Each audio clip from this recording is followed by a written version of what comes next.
आप सब जानते हैं कि मनुष्य जो है इस संसार की सर्वोत्तम रचना है और उस मनुष्य का आचरण सुंदर हो, श्रेष्ठ हो, उसके लिए आर्य समाज की स्थापना की गई। आर्य जो शब्द है उसका तात्पर्य है श्रेष्ठ। और मैं आर्य समाज में कई बार बोल चुका हूं और मैं पढ़ रहा था, आर्य शब्द की जो परिभाषा दी गई, बड़ी सुंदर परिभाषा दी गई। वृत्तेन आर्य न तो धनेन विद्यया। व्यक्ति आर्य किससे है? वृत्तेन का मतलब है आचरण। वृत्तेन आर्य, व्यक्ति आचरण से आर्य है, न तो विद्यया न धनेन। ऐसा नहीं है कि कोई व्यक्ति बड़ा धनी व्यक्ति हो और उसको आर्य समाजी मान लिया जाए। ऐसा भी नहीं है कि बहुत बड़ा विद्वान हो और आचरण शून्य हो, उसको भी विद्वान नहीं माना जा सकता। तो इसलिए आर्य समाज की जो स्थापना की गई, व्यक्ति के व्यवहार को श्रेष्ठ बनाने के लिए। आप देखें कि आर्य समाज का जब व्यक्ति सदस्य बनता है तो उसके लिए बहुत सारे नियम बनाए गए। और क्या कहा गया कि आर्य समाज का जो सदस्य व्यक्ति बनेगा, सबसे पहले तो उसके सामने क्या रखा गया नियम? उसको अपनी जितनी आय है उसका 1% आर्य समाज को दान देना होगा। दूसरा, उसके जो साप्ताहिक या मासिक जो सत्संग होते हैं उसकी उपस्थिति उसमें क्या है? अनिवार्य होनी चाहिए। तीसरा क्या बताया कि व्यक्ति का आचरण शुद्ध और पवित्र होना चाहिए। कैसा होना चाहिए? व्यक्ति का आचरण शुद्ध और पवित्र होना चाहिए। उसके पश्चात वो क्या बनता था? आर्य समाज का सदस्य बनता था। आप देखिए, हमारे देश में ही नहीं, विदेशों में भी कितने सारे मतांतर हैं और कितने सारे, आप देखें कितने लोग बहुत सारे इष्ट देवताओं की धार्मिक अनुष्ठान करते हैं। लेकिन आर्य समाज जो आजकल विश्व, केवल देश में ही नहीं विदेशों में ऐसा व्यापक होता चला जा रहा, उसके पीछे कारण क्या है? हमारी जितने नियम है और हमारा जितना सिद्धांत है वो केवल ऐसा नहीं कि एक देशी हो। हमारे जितने सिद्धांत हैं वो केवल ऐसे नहीं है कि एक प्रांत के लिए हो। हमारे जो सिद्धांत हैं वो केवल ऐसे नहीं किसी एक जाति के लिए हो। हमारे सिद्धांत ऐसे नहीं है कि किसी एक वर्ण के लिए हो। हमारे सिद्धांत किसी भी व्यक्तिगत, किसी व्यष्टि निष्ठ बिल्कुल नहीं है। हमारे सारे के सारे सिद्धांत कैसे हैं? समष्टि निष्ठ है, व्यक्ति पर निर्धारित नहीं है। इसलिए आर्य समाज सारे के सारे विश्व में दिन प्रतिदिन बढ़ता चला जा रहा है। आप देखिए, हम सबसे पहले जो आर्य समाज है वो सबसे प्रामाणिक ग्रंथ किसको मानता है? वेद को। और आर्य समाज ये कहता है, वैदिक सिद्धांत ये कहता है कि वेदो किलो धर्म मूलम, और वेद को संसार की सबसे ज्ञान की बड़ी पुस्तक मानता है, ज्ञान का सबसे बड़ा ग्रंथ मानता है। इसलिए वो कहता है वेदो किलो धर्म मूलम। वेद संपूर्ण धर्म का क्या है? मूल है। आज मैं पढ़ रहा था, ऋषि देव दयानंद लिखते हैं कि जितने मतांतर हैं उनमें धर्म का पर्यायवाची शब्द नहीं। आप देखिएगा, मतांतर जितने हैं, पंथ जितने हैं, वो धर्म के पर्यायवाची बिल्कुल नहीं हो सकते। ऋषि दयानंद वहां लिखते हैं कि धर्म क्या है? धारणा इति धर्म। जिसको आचरण में उतारा जाए, जिसको व्यवहार में उतारा जाए, जो आपकी जीवन शैली में दिखाई दे, आपके व्यवहार में, आपके आचरण में, आपकी जीवन शैली में जो दिखाई दे, वो क्या है? धर्म है। आप बताइए, आप व्यापार करते, आप रास्ते में चलते चले जा रहे, आप बस में यात्रा कर रहे, आप रेल में यात्रा कर रहे, आप जहां पर भी, जिस भी स्थान पर, जिस प्रकार से भी अपना जीवन व्यतीत कर रहे हैं, अगर आपके आचरण के अंदर धार्मिक वृत्ति दिखाई नहीं देगी तो आप बिल्कुल पता नहीं चलेगा व्यक्ति धार्मिक है या अधार्मिक। जब हम किसी यात्रा पर निकलते हैं तो हमारे व्यवहार से पता चलता है कि व्यक्ति किस प्रकार का है, व्यक्ति का स्वभाव, व्यक्ति की विचारधारा किस प्रकार की है। जब हमारी विचारधारा और हमारी जीवन शैली धार्मिक होती है तब क्या पता लगता है कि ये व्यक्ति धार्मिक है, और जब और ज्यादा पता लगता है तो क्या पता लगता है कि व्यक्ति कैसा है, आर्य विचारों का व्यक्ति है। कैसे विचारों का व्यक्ति है, आर्य विचारों का व्यक्ति है। और हमारे वैदिक जो सिद्धांत है कैसे हैं, सार्वभौमिक है। हमें परेशानी क्यों नहीं है विदेशों में प्रचार करने में, क्योंकि हमारे सिद्धांत यूनिवर्सल हैं, सार्वभौमिक है। और हमारे सिद्धांत कैसे, आधुनिक सिद्धांत है।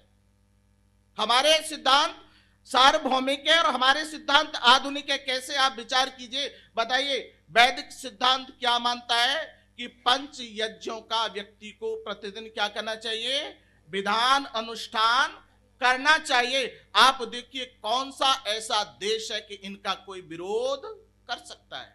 बताइए ब्रह्म यज्ञ का कोई विरोध करेगा? ब्रह्म यज्ञ आप कहीं यहां भारत में करें, किसी अमेरिका में जाकर के करें, कनाडा में जाकर के करें, या ऑस्ट्रेलिया में जाकर किसी भी देश में जाकर के करें, आपकी संध्या का कोई भी ब्रह्म यज्ञ का कोई भी विरोध बिल्कुल नहीं करेगा। क्यों नहीं करेगा? क्योंकि व्यक्ति अपने आचरण को, अपने व्यवहार को, अपनी विचारधारा को शुद्ध करने के लिए क्या कर रहा है, यज्ञ कर रहा है।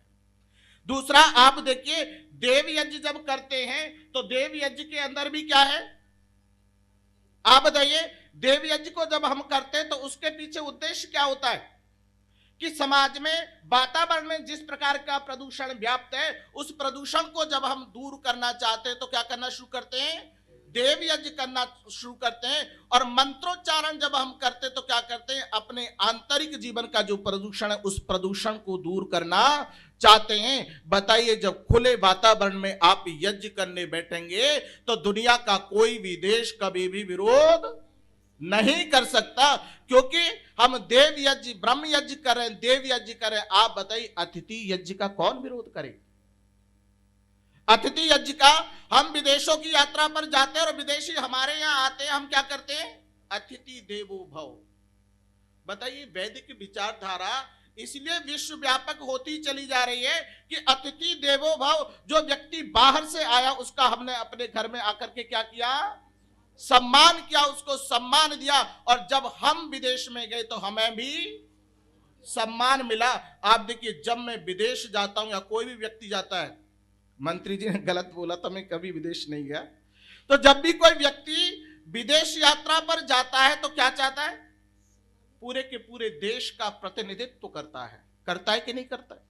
जब मैं परिवार से बाहर जाता हूं तो अपने परिवार का प्रतिनिधित्व करता हूं, पूरा का पूरा परिवार मेरे साथ में जा रहा होता है। और अगर किसी तरह से गलत आचरण में करता हूं तो पूरी की पूरी उसकी छवि मेरे परिवार के ऊपर आती है। जब मैं विदेश में जाता हूं तो मैं पूरे के पूरे भारत का प्रतिनिधित्व करता हूं। और अगर आर्य समाज से जाता हूं तो मैं भारत से भी और आर्य समाज का भी प्रतिनिधित्व करता हूं। अगर मैंने किसी प्रकार का गलत आचरण किया तो मेरे भारत की छवि धूमिल होगी और मेरे आर्य विचारधारा की छवि धूमिल होगी। इसलिए कह रहे हैं कि अतिथि देवो भव।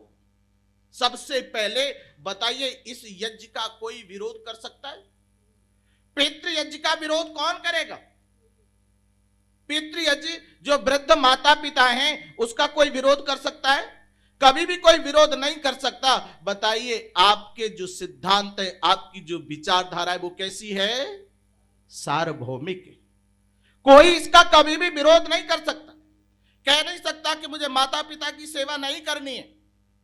हमारे वेदों के अंदर लिखा है कि मातृवान पितृवान आचार्यवान पुरुषो वेदा, तो इसलिए कि सबसे पहला स्थान मां का और दूसरा स्थान पिता का और तीसरा स्थान आचार्य का है। इसलिए हमारे सिद्धांतों का किसी भी देश में चले जाइए कभी भी विरोध हो नहीं सकता।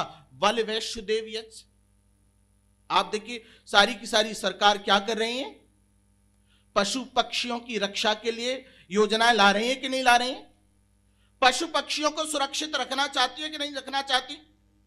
इसलिए बलवैश्य देव यज्ञ का कभी भी कोई व्यक्ति विरोध नहीं कर सकता। तो हमारे जितने हमारे सिद्धांत आर्य समाज के हैं उन सिद्धांतों का कभी भी विरोध किसी प्रकार से नहीं हो सकता, क्योंकि हमारे सिद्धांत आप देखिए कभी सार्वभौमिक सिद्धांत है हमारे, और हमारे सिद्धांत आधुनिक सिद्धांत हैं। आप देखिए, और वेद का जो ज्ञान है वो कैसा ज्ञान है? सनातन और शाश्वत ज्ञान है, जिसको कभी भी आप ऐसे नहीं कह सकते कि यह आधुनिक नहीं है। और आगे बढ़ेंगे तो हमारा जो धर्म है वो क्या कहता है? आप देखिए, दुनिया में इस मनुष्य के लिए जो 2 हाथ और 2 पैर वाला है, कोई इसको ईसाई बनाना चाहता है, कोई इसको पारसी बनाना चाहता है, कोई इसको बौद्ध बनाना चाहता है, कोई इसको सिख बनाना चाहता है, कोई इसको मुसलमान बनाना चाहता है। आप सब जानते कितने मत मतांतर व्यक्ति क्या कर रहा है? इस 2 हाथ और 2 पैर वाले व्यक्ति को अपनी तरफ खींचने की कोशिश कर रहा है कि मैं किसी तरह से इसको क्या बना लूं? मुसलमान बना लूं, या किसी तरह से ईसाई बना लूं, किसी तरह से पारसी बना लूं। लेकिन हमारा धर्म क्या कहता है? आप देखिए, हमारा धर्म क्यों यूनिवर्सल है, क्यों सार्वभौमिक है? हमने इस 2 हाथ और 2 पैर वाले व्यक्ति को कोई नाम देने की कोशिश नहीं की, अलग से कोई नाम नहीं दिया हमने। कौन सा नाम दिया? जो वेदों के अंदर विद्यमान है। और हमने क्या कहा इसको? मनुर्भव। क्या उपदेश किया हमने इसको? मनुष्य बनो। मनुष्य बनने के लिए, और कैसा मनुष्य बनो?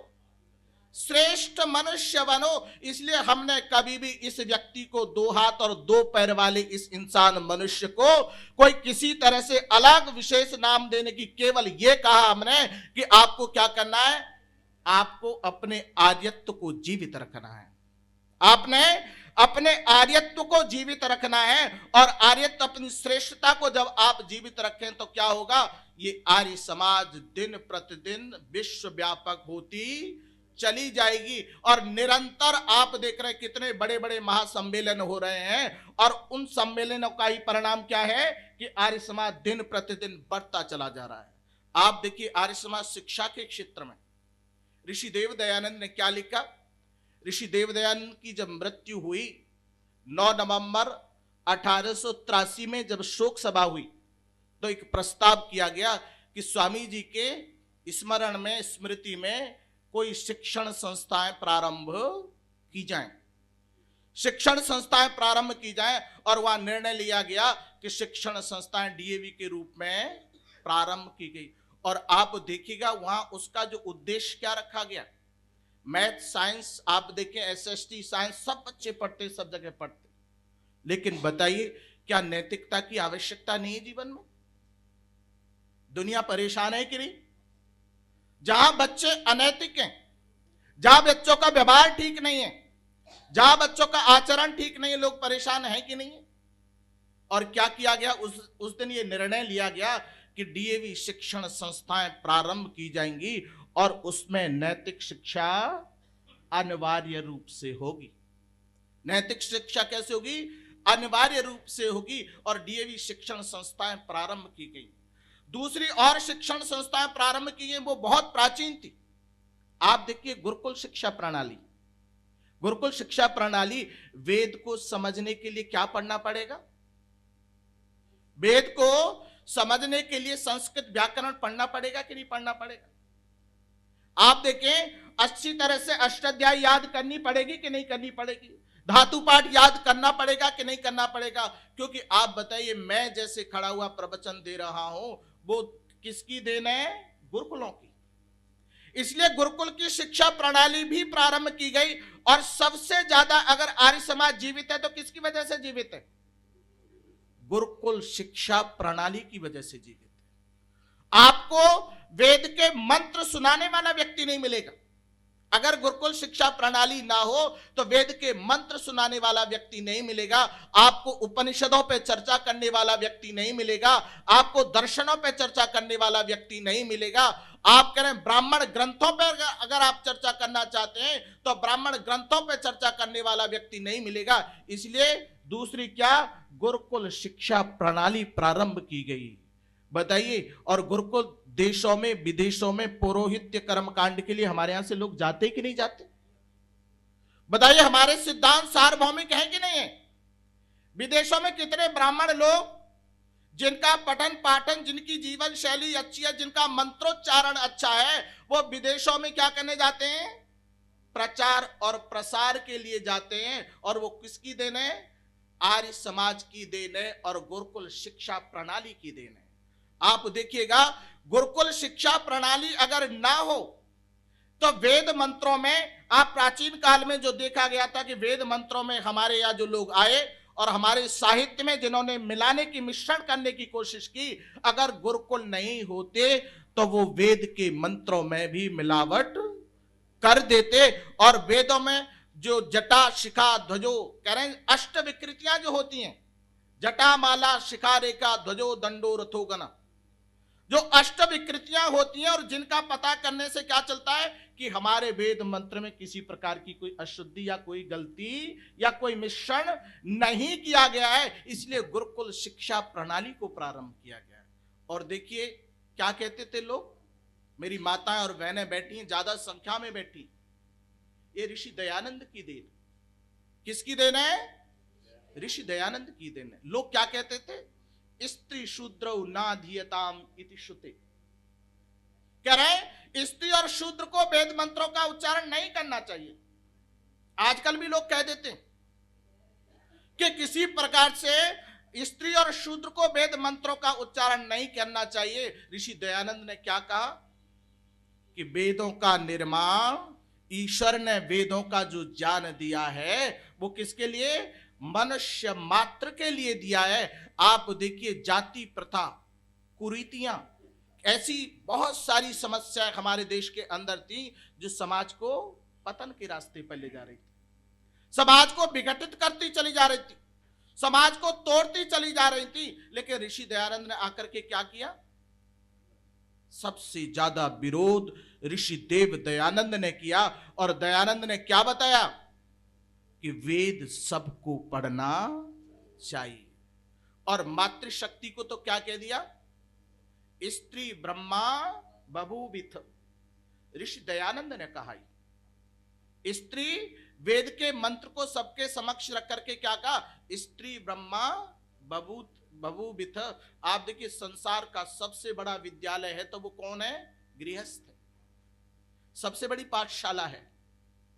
विद्यालय में जाकर के तो बीएड करके कोई भी पढ़ाना शुरू कर देता है, लेकिन गृहस्थ सबसे बड़ी पाठशाला है। और ऋषि दयानंद ने उस पाठशाला का प्रिंसिपल किसको बनाया? मां को बना दिया। स्त्री ब्रह्मा बभूविता, कि अगर इस विद्यालय की ब्रह्मा अगर कोई है तो कौन है? मातृशक्ति। बताइए, इस सिद्धांत का कौन सा देश विरोध करेगा? करेगा कोई? आप बताइए, आपके देश में भले ही लोग विरोध करें, लेकिन विदेशों में कोई विरोध करेगा इसका? किसी प्रकार से विरोध नहीं करेगा। और ऋषि दयानंद ने क्या कहा कि बालिकाओं के लिए भी विद्यालय अच्छी तरह से चलाए जाएं और बालकों के लिए भी विद्यालय अच्छी तरह से चलाए जाएं। ऋषि देव दयानंद ने जो गुरुकुल में पढ़ने वाले विद्यार्थी थे, जिस शिक्षा का उद्देश्य था, शिक्षा का उद्देश्य क्या था कि बच्चे का सर्वांगीण विकास। आप देखिए, गुरुकुल शिक्षा पद्धति ने एक शब्द में तीनों शब्दों को ले लिया पूरा का। कैसा? शारीरिक विकास, मानसिक विकास और आत्मिक विकास। ब्रह्म शब्द, आप देखिएगा आर्य समाज के सिद्धांत कैसे यूनिवर्सल है, कैसे सार्वभौमिक है। ब्रह्म शब्द में शक्ति भी है। ब्रह्म किसको कहते हैं? शक्ति को। ब्रह्म किसको कहते हैं? ज्ञान को। ब्रह्म आत्मा को भी कहते हैं और परमात्मा को भी कहते हैं। ब्रह्मम चरति इति ब्रह्मचारी। आप देखिए, शारीरिक विकास की बात की जा रही कि नहीं की जा रही? जो शक्ति की उपार्जन कर रहा है, जो शक्ति को अर्जित कर रहा है, वो कौन है? ब्रह्मचारी है। शारीरिक जो उन्नति कर रहा है। आप बताइए, ब्रह्मचर्य जीवन में शक्ति की उपासना करना अत्यंत आवश्यक है कि नहीं? गृहस्थ तभी तो सफल होगा। और यह आर्य समाज की देन है कि नहीं है? दूसरा, ब्रह्मम चरति, जो ज्ञान की उपासना कर रहा है, शारीरिक विकास हुआ और मानसिक और बौद्धिक विकास, जो विद्यार्थी अपने जीवन में ज्ञान की उपासना कर रहा है, वो कौन है? ब्रह्मचारी है। आप देखिए, मानसिक विकास हुआ कि नहीं? और कह रहे हैं कि पाठ्यक्रम में ऐसा भी होना चाहिए जिससे क्या हो सके? आत्मिक विकास भी हो सके। आत्मिक विकास से जीवन संभव हो पाएगा, बिना आत्मिक विकास के? आत्मिक शक्ति चाहिए कि नहीं चाहिए? आत्मविश्वास चाहिए कि नहीं चाहिए? बिना आत्मविश्वास के कभी भी व्यक्ति जीवन को अच्छी तरह से जी नहीं पाएगा। इसलिए गुरुकुल शिक्षा प्रणाली जो चलाई गई उसमें शारीरिक विकास की भी बात कही गई, मानसिक विकास की भी बात कही गई और आत्मिक विकास की भी बात कही गई। इसलिए वैदिक सिद्धांत जो वेदो खिलो धर्म मूलम, और क्या कहा? वेदो खिलो धर्म मूलम नहीं सत्यात परो धर्म नान्यतात पातकम परम। हमारी जो वैदिक विचारधारा है वो इसलिए सार्वभौमिक है, इसलिए विश्वव्यापी है। आर्य समाज का प्रचार और प्रसार सारे के सारे विश्व में व्यापकता इसलिए बढ़ती चली जा रही है। हमने केवल क्या कहा कि सत्य से बड़ा कोई धर्म नहीं और असत्य से बड़ा कोई झूठ नहीं है। कह रहे हैं असत्य का आचरण अगर आप करते हैं तो क्या है, उससे बड़ा कोई भी झूठ जीवन के अंदर नहीं हो सकता। आप बताइए अगर आर्य समाज नहीं होता तो ये कुरीतियों का विरोध हो पाता? आप देखें जगह जगह पर जाकर के देखें, जातिवाद इतना प्रखर स्थिति में था कि लोग एक दूसरे से क्या करते थे? घृणा करते थे। एक दूसरे को कैसे देखते थे? ऊंच नीच की भावना से देखते थे। एक दूसरे के सामने ऊपर कोई बैठ नहीं सकता था। ऋषि दयानंद ने क्या कहा कि जातिवाद का समर्थन आर्य समाज बिल्कुल नहीं करता। आर्य समाज किसका समर्थन करता है? वर्ण व्यवस्था का। आप देखें आर्य समाज वर्ण व्यवस्था का समर्थन करता है और क्या कहता है कि अगर शूद्र के घर में भी कोई प्रतिभाशाली बच्चा पैदा हुआ है और वो उन्नति करके आगे बढ़ता है तो वो भी ब्राह्मणत्व को प्राप्त हो सकता है। जो शूद्र के घर में भी बच्चा पैदा हुआ और जिसने बहुत उन्नति अपने जीवन के अंदर की, बहुत बुद्धिमान बच्चा है, तो कह रहे हैं वो ब्राह्मण वर्ण में जा सकता है। ब्राह्मण के यहां कोई किसी तरह से कैसा बच्चा हो गया जिसे पूरी तरह से पढ़ाने की कोशिश की गई, पढ़ाने का प्रयास किया गया, लेकिन फिर भी नहीं पढ़ पाया, वो कहां जा सकता है? शूद्रत्व की कोटि में जा सकता है। इसलिए ऋषि देव दयानंद ने कहा कि हमारी जो वर्ण व्यवस्था है वो किसके आधार पर है? कर्म के आधार। आप देखिए कौन सा देश विरोध करेगा इसका? करेगा कोई? आप देखिए समाज में समानता लाने का कोई विरोध करेगा? किसी भी तरह से समाज में समानता लाने का कोई कभी भी विरोध नहीं कर सकता। इसलिए आर्य समाज के सिद्धांतों का विरोध विदेशों में भी कभी संभव नहीं है और आर्य समाज की विचारधारा दिन प्रतिदिन बढ़ती चली जाएगी। आर्य समाज की जो विचारधारा है वो दिन प्रतिदिन बढ़ती चली जाएगी और वो निश्चित रूप से कम मैं पढ़ रहा था कि 40 देशों में, तो कम से कम मैं बता रहा हूं 40 देशों में आर्य समाज की स्थापना है, आर्य समाज के काम हो रहे हैं, आर्य समाज की गतिविधियां वहां प्रारंभ हो चुकी हैं। तो इसलिए निरंतर विश्व व्यापक बनता चला जाएगा। और देखिए आर्य समाज के विचारों पर विचार करके देखिए, कह रहे हैं कि आर्य समाज किसका अपने जीवन के अंदर प्रवचन करता है और किस चीज को अपने जीवन के अंदर अपनाने की कोशिश करता है। कह रहे हैं कि जब व्यक्ति अपने जीवन में मानवता के रास्ते पर चलता है और श्रेष्ठ रास्ते पर चलता है तो उसको क्या करना पड़ता है? आप प्रतिदिन प्रार्थना करते हैं। आप देखिए इंद्रियों का दमन करना भी किसने सिखाया? ऋषि दयानंद ने सिखाया कि नहीं सिखाया? वेद ने सिखाया कि नहीं सिखाया? आप बताइए इस मनुष्य को मनुष्य बनाने के लिए क्या आवश्यक है? इंद्रियों का दमन करना। जब तक हम इंद्रियों का दमन नहीं करेंगे, बताइए मानवता के रास्ते पर चल पाएंगे? पांचों जो ज्ञानेंद्रियां हैं, ये ज्ञान कौन दे सकता है? आप देखिए ज्ञान कौन दे सकता है? वेद दे सकता है कि नहीं दे सकता है? पांचों जो ज्ञानेंद्रियां हैं और उनके जो विषय शब्द स्पर्श रूप रस गंध, कह रहे हैं जब तक व्यक्ति उन पांचों ज्ञानेंद्रियों पर संयम नहीं रखेगा, जब तक व्यक्ति कर्मेंद्रियों पर संयम नहीं रखेगा और जब तक व्यक्ति मन पर संयम नहीं रखेगा, आध्यात्मिक जो ज्ञान है वेदों का, उसके कह रहे हैं समदर्शी कोई भी ज्ञान नहीं है। हमारे वेदों का जो आध्यात्मिक ज्ञान है, कह रहे हैं उसके बराबर का कोई भी ज्ञान नहीं है। और वही आध्यात्मिक ज्ञान बताइए, उसका किसी भी देश में कभी भी विरोध नहीं हो सकता।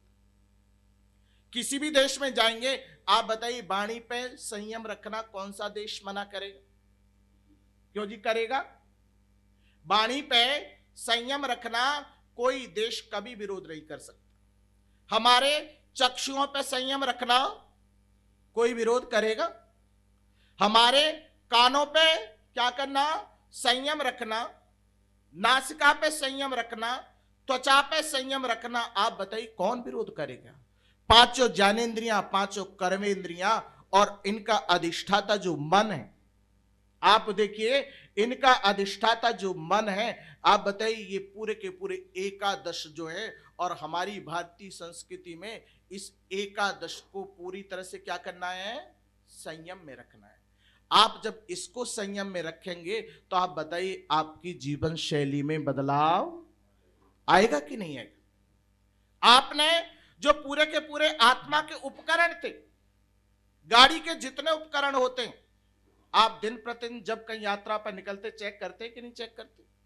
लाइट देखते हैं, हॉर्न देखते हैं, स्टीयरिंग देखते हैं, ब्रेक देखते हैं, सब कुछ चेक करके जब यात्रा पे आप निकलते हैं, आप बताइए इस गाड़ी को क्या वैसे ही चलाओगे? आउट ऑफ कंट्रोल चलाएंगे? इस गाड़ी को भी तो देखना पड़ेगा कि नहीं देखना पड़ेगा? अगर आपने इस गाड़ी का किसी तरह से दुरुपयोग किया तो क्या होगा? आपके जीवन में दुर्घटना घटित हो जाएगी।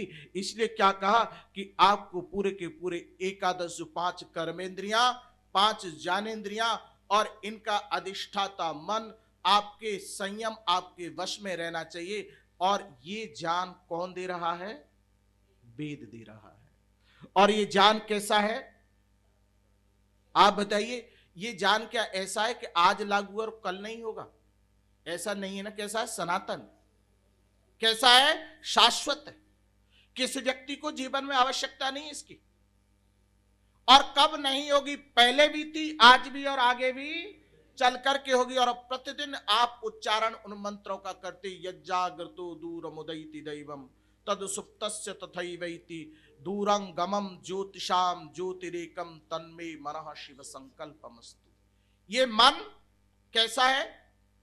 आप देखिए, मन बंधन भी है और मुक्ति भी।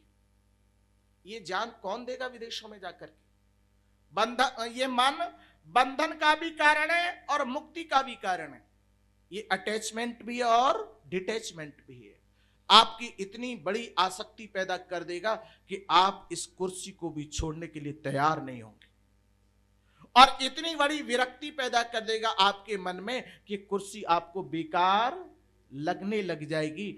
आप देखिए, तो इसलिए इस मन को कैसा रखना है? तत् में मनः शिव संकल्पमस्तु। ऐसा मेरा मन अच्छे संकल्प लेने वाला हो। तो ऐसी विचारधारा केवल किस में है? वेदों में है। और वेदों को प्रामाणिक ग्रंथ कौन मानता है? आर्य समाज मानता है। इसलिए आर्य समाज का जो ज्ञान है, कभी भी ऐसा नहीं हो सकता कि वो सार्वभौमिक ना हो।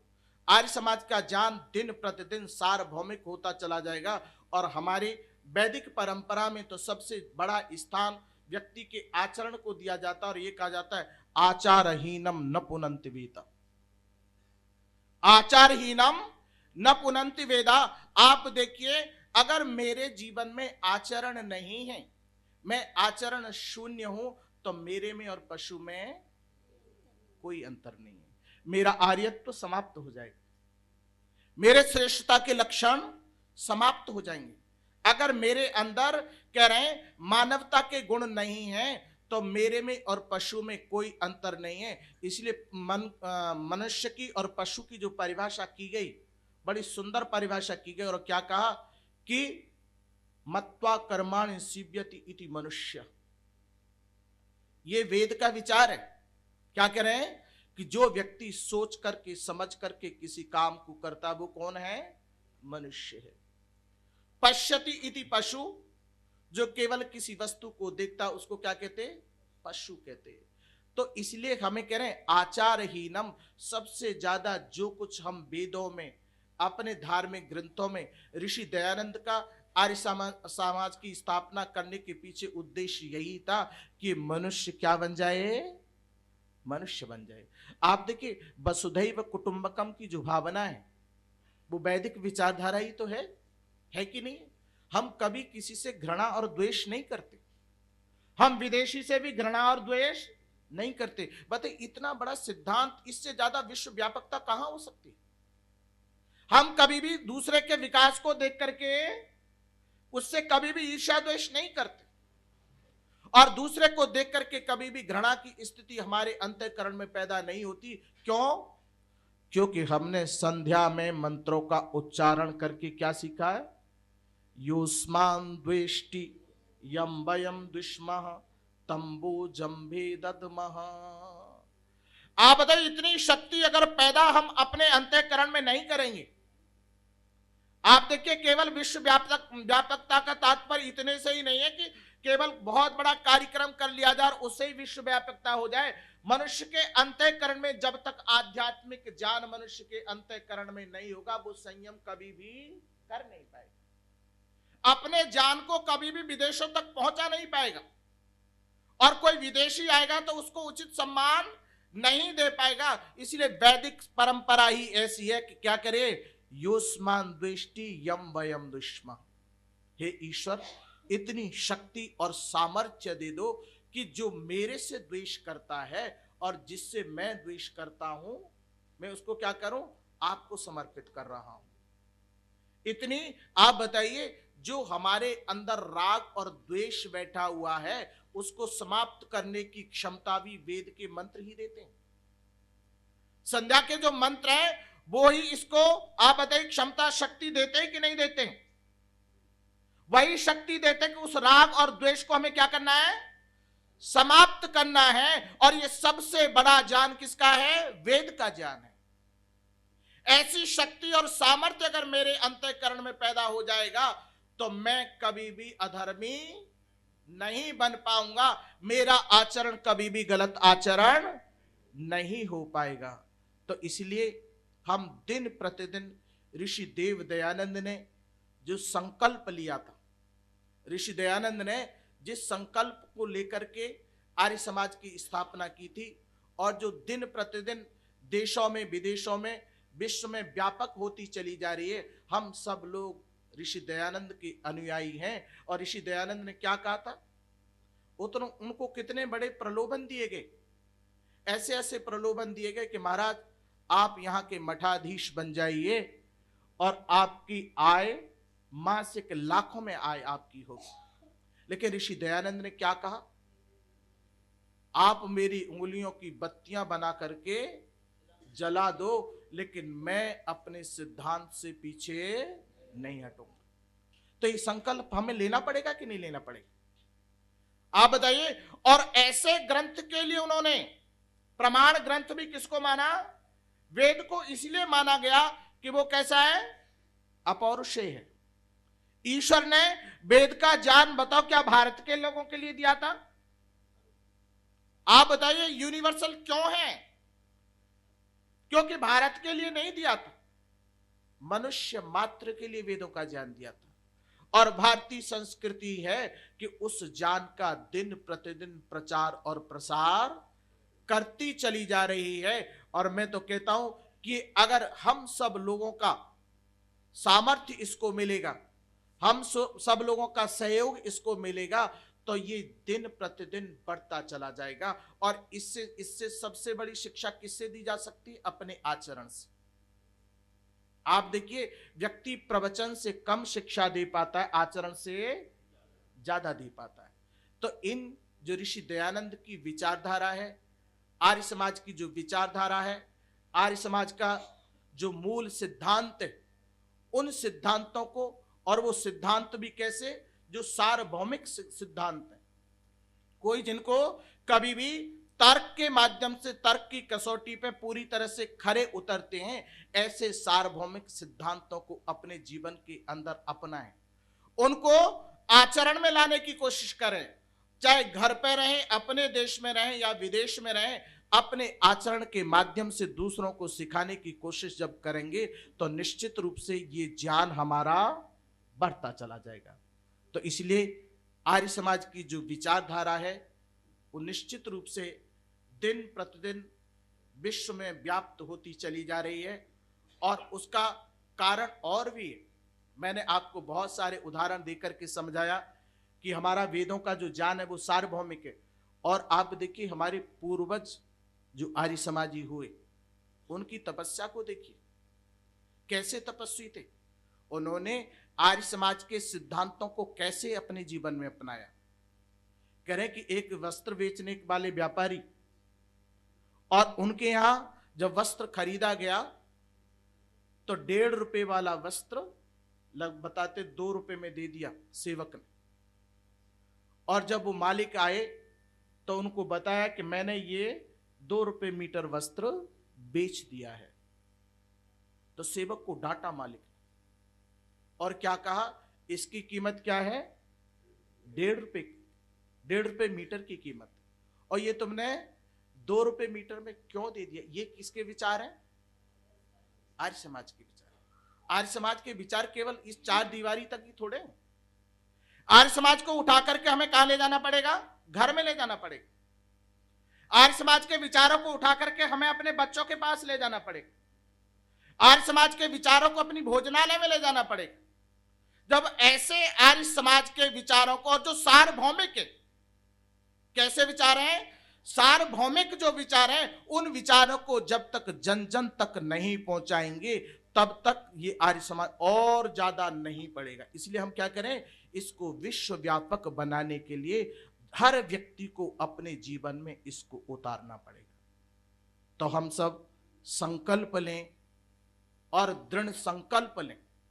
सबसे बड़ी, अगर आप अपने विचारों का प्रचार प्रसार करना चाहते हैं तो सबसे पहले आपको अपने जीवन में उतारने होंगे, और अपने जीवन में जब हम उतारेंगे तो निश्चित रूप से उनका प्रचार और प्रसार बढ़ता चला जाएगा। इसी के साथ में मैं अपनी वाणी को विराम देता हूं। इति ओम शांति।